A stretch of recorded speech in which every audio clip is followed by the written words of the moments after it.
Our next guest was one of the first lawmakers to call for the release of the memo. Joining me now is Congressman Jim Jordan. He's a member of the House Judiciary and Oversight Committees. Congratulations. I think most Americans are very happy to know this information. Now, we are going to presumably see the Democrat memo, are we not? Yep.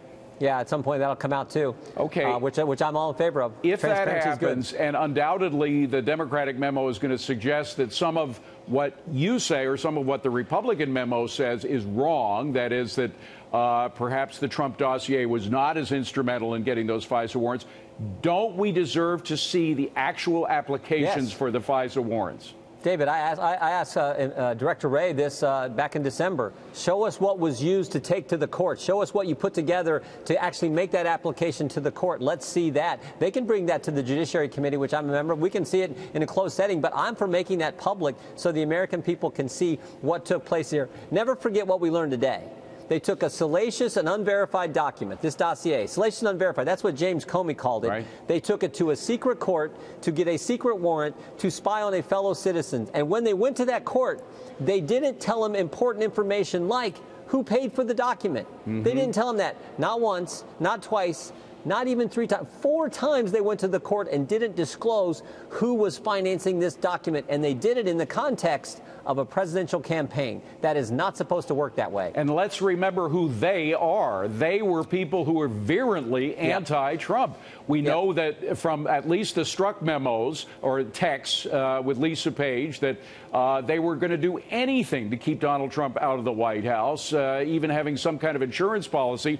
And of course, they kept referring to Andy. We assume it was Andy McCabe. Of course, they had a friend over in the Justice Department, Bruce Orr, whose wife was actually working for the people who did the Trump dossier. So these people had a political agenda, and they used the extraordinary powers of the FBI and Department of Justice to pursue their political goals. These top people went to the secret court to get a warrant to spy on an American citizen, and they used an opposition research document to get that warrant, and they didn't tell them about who paid for it, and they didn't tell them what you just said, David. They didn't tell them about Bruce Orr's relationship with Chris Steele. They didn't tell them about his wife's relationship with Fusion, that she was working for Fusion. Important pieces of information that they failed to tell the court.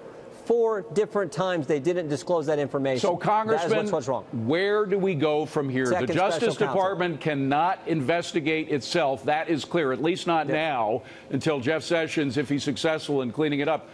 Who investigates what we now know? Yeah, I don't like special counsels, but we need a second one. We called for it 6 months ago. Congressman Meadows, myself, and several other members called for a second special counsel. I don't know how else you clean this up. Mueller, if he would expand and look into this, I think he's inherently compromised. Jeff Sessions has recused himself. I see the only remedy is a second special counsel. I would add one thing, though. Don't pick someone from the swamp. Don't pick someone from Washington, D.C.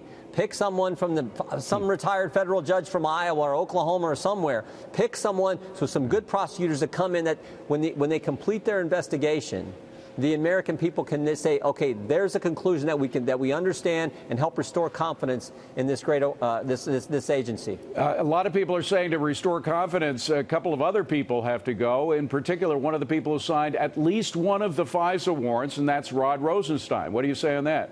Yeah, we'll see. What I do know is Jim Comey is gone. Andrew McCabe is scheduled to leave. Jim Rubicki, who was the chief of staff, is leaving. Jim Baker has been reassigned. He was general counsel at the FBI. Peter Strzok has been reassigned. Lisa Page has been reassigned. And, of course, Bruce Orr has also been demoted at the Justice. So the top people, this cabal that was doing all this, there's been lots of changes there. I think that's a good thing. And finally, we only have about 15 seconds, but isn't Russia's interference in the election key to understanding what was happening to these FISA warrants, because Fusion GPS was involved in Russian interests, and therefore, why isn't Mueller investigating this?